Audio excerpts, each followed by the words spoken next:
nag-message siya kasi sa akin at ang sabi niya sa akin ay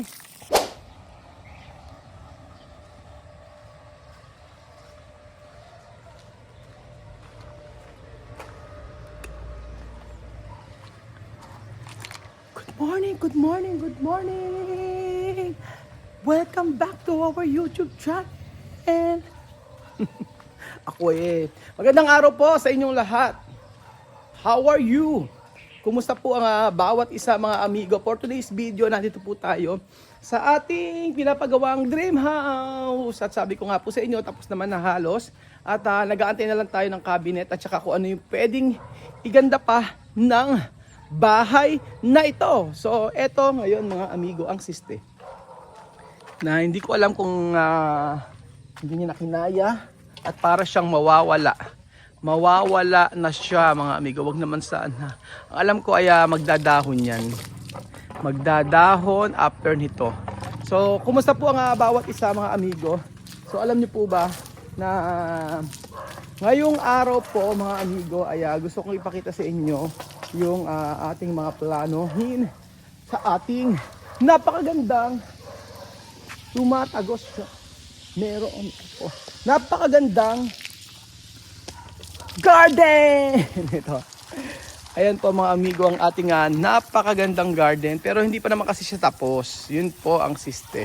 So syempre dapat yung malaman na ang ating garden mga amigo ay pagagandahin natin ng pagagandahin na tayo lang ang mag-design.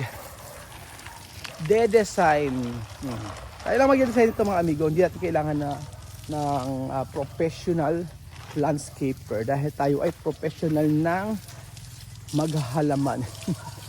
Hindi tayo professional pero alam natin kung paano paghandahin ng ating garden kasi ang garden gagandihan depende sa halaman na ilalagay niyo.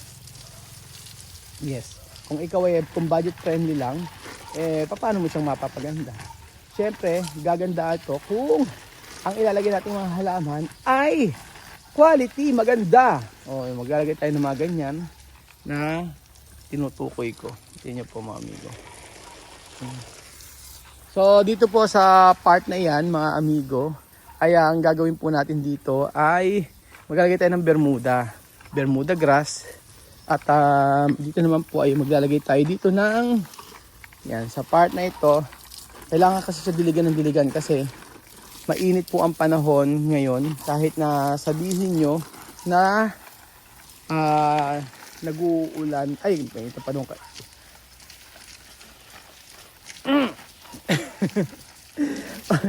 pinagsasabi nito kang vlogger na to. Ibig sabihin kahit na panahon ng pagbagyo mainit pa rin yung panahon. Hindi natin alam kung bakit ganoon. Ilang araw na mainit pa rin naman. Kaya kailangan tigmakin ko yung mga halaman na ito kasi pagka hindi natin tinigmak meaning maraming water ang ipapainom natin sa kanila. Ayan. Ayan. Dinidiligan ko na siya kasi nga po mamaya mainit na naman. So okay naman na yung yung mga halaman natin. Kailangan lang natin na mapanatili na ganyan yung kanyang mga dahon-dahon. So naniniwala ako na gaganda na siya at magiging okay na. Kagaya niya ng mga nasunog yung ibang mga dahon. Pero dahil sa mga pataba ayos siya, gaganda yan. Yan po mga amigo. So, basta abangan nyo po mga amigo yung gagawin natin dito. Today, magpapahinga ako. Hindi ko gagalawin itong garden. At dahil po, kahapon talagang suko ang katawan ko sa pagod. Dahil ako lang po ang halos gumawa dito. At saka, tatlo lang kami. Si kay Belgian at saka si kuya na helper namin. So, marami pa kasi kailangan din namin ng materials para dito sa ating halaman na sa ating ating garden. Kailangan siyang diligan ng diligan kasi pag hindi mo siya diniligan, matitigok siya mga amigo. Lalo na yung mga bago nating itinanim.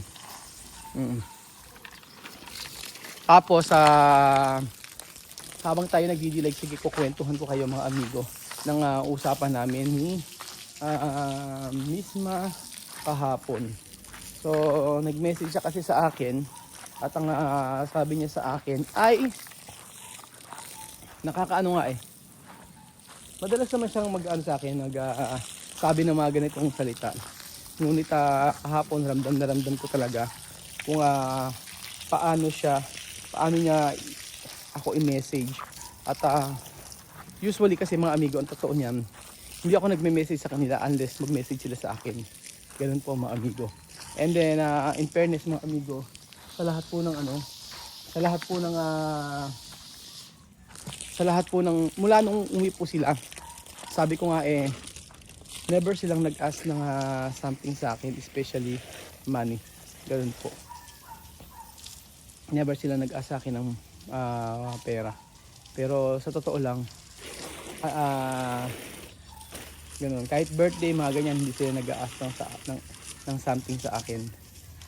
Ganun. So, makikita mo talaga. Kasi unang-una, bakit ba masarap bigyan ang hindi nanghihingi? Okay.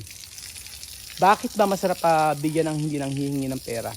Kasi yun nga, yung mag-ina, mahilig talaga humingi ng pera yon. Yung isang bata, umihingi dahil kailangan. Which is okay lang naman. Kasi hindi naman siya malaking manghingi. Pero yung isa, ay kung manghingi, wagas. Yung bubuhayin mo na yung buong isang buwan nila. Ganun pa. Yung bubuhayin mo na yung pang isang buwan nila ngayon. Nila amigo. Tapos, eto. So, pag kasi ikaw ay hindi nang hihingi, mga amigo, ang para sa akin, napakadali kasi na sa totoo lang, kung hindi nang hihingi ang isang tao, ibig sabihin gumagawa siya ng paraan para sa kanyang sarili. Diba? Hindi siya umaasa sa ibang tao. Masarap bigyan ng mga taong hindi nang hihingi dahil alam mo sa sarili mo na yung tao na to ay may kakayanan na magkaroon kahit sa meron siyang paraan para magkaroon ng pera, ganoon. Ngunit pagka kailangan talaga at minsan lang naman, okay lang naman yun. Wag lang lagi. So ako, sa totoo lang, aminin ko sa inyo, never ako nag-ask pagka talagang nag-ask ng something. Yung talagang pag gumagawa muna ako ng paraan, pero pag wala na talaga, saka lang ako hihiram. Ganun po mga amigo. Dati nung kami mga magkakapatid, kung sino ang meron, yun po. Minsan nga pagka sa mga magkakapatid, yung hiram, hingi na. Ganun lang yun. Ganun sa amin. Wala sa amin issue pagdating sa pera. Ganun kami mga magkakapatid. Pero syempre, iba-iba nga yung So, balik tayo kay Misma mga amigo. So, mula nang umuwi po sila, Misma never nag-ask ng something sa akin. Hindi sila nang hihingi. At yun ang kabiling-bilinan ni Chamame. Na huwag kang manghihingi kaya Tatay Raul. O yun ang kabiling-bilinan sa akin. Huwag kang manghihingi kay Tatay Raul. At sinunod naman nila yun. So, one thing na nakapag-decide sa akin na talagang kailangan bumalik ni Misma ay yung kung paano niya ako itrato. Number one is yung respect na laging may opo pagkausap mo, and then never nga nag-ask ng yung bata na yun. So ikaw na lang yung magsasabi na kailangan mo ba, di ba? Yung ganoon. Ganda ng halaman, no? Ayun. Ikaw na lang magsasabi na kailangan mo ba, or ikaw na magsasabi nagpadala ako, yung ganoon. Pero yun ang kabiling-bilinan ng kanyang nanay kasi. And then pangalawa, kaya nakapag-decide ako talaga na gusto kong bumalik si Miss Marito ay dahil kung paano nga niya ako itrato. Paano niya ako itrato. At sabi ko nga po sa inyo, siya lang yung bata sa Equatorial Guinea na nagsasabi na miss na kita. Miss na kita, gusto na kitang makita. Ganoon. Hindi yon dahil gusto niya makabalik dito. Hindi yon dahil gumagawa siya ng way para makuha niyo yung gusto niyo. No. Like yung cellphone po, sinasabi niya ng sira yung cellphone ni Miss Ma, kaya hindi po siya nakakapag-message sa akin before. Hindi siya nanghingi sa akin, hindi ko din siya binigyan, pero gumawa siya ng paraan para magkaroon. So binilan siya ni Sandra ng cellphone. So ganun po mga amigo, kaya sabi ko, ang bata na ito ay deserve na bumalik ng Pilipinas. Sa lahat ng mga nangyari sa akin, ay yung trauma, yung ganyan, siya yung masasabi ko talaga na deserve pumunta dito sa Pilipinas. Tuwing magbe-message sa akin yan, gumagawa rin ng paraan yan, at sasabihin lagi sa akin na namimiss na kita, namimiss ko na kayo. Ganoon, namimiss ko na kayo, namimiss ko na ang pamilya mo. Ganoon po mga amigo.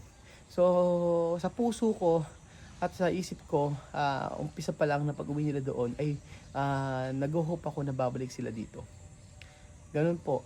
Kaya lagi ko nga iniisip, pinagpe-pray na Lord, kung will mo na makabalik sila ay makakabalik. At kung will mo na hindi na sila makakabalik dito ay yun yung will mo. Pero para sa akin, yung mga ginagawa nilang effort ni Amir, ni Miss Ma, ay sobrang malaking impact sa akin yun para mag-decide ako at maggawa ako ng way para makabalik sila dito sa Pilipinas. So sabi ko nga po ay very emotional ako pagdating po sa dalawang ito dahil nakikita ko talaga yung sa pagbabago ni Amir at sa pagiging sweet ni Miss Ma. At sabi ko nga, yung dalawa lang na ito sapat na para sa akin.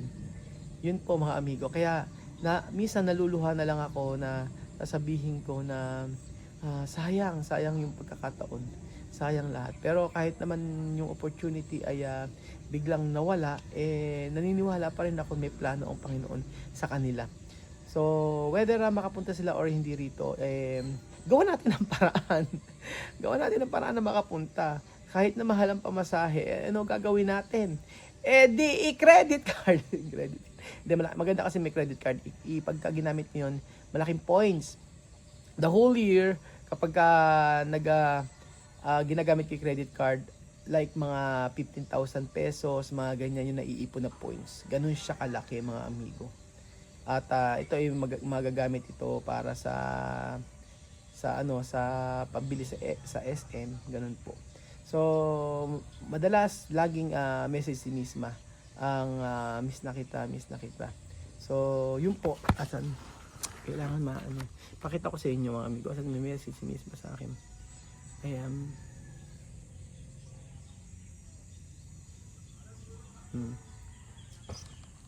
Ayan po mga amigo, ayan si Miss Ma. Ayan si Miss Ma.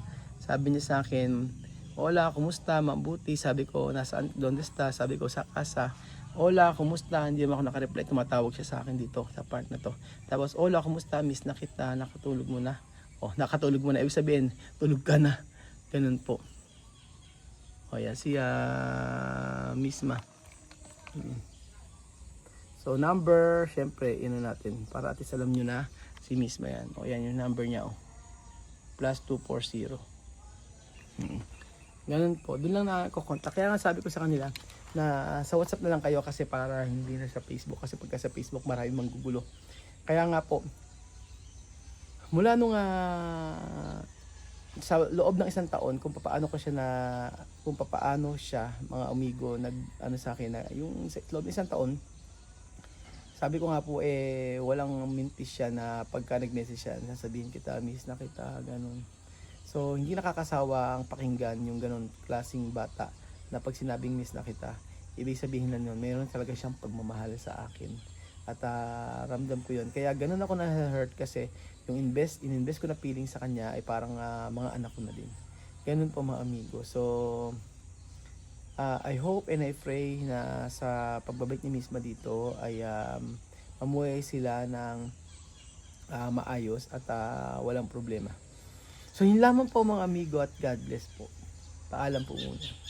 Magandang umaga po sa ating lahat. Mag-breakfast na tayo. Kakain ako ng mais at tsaa. Salamat po at God bless.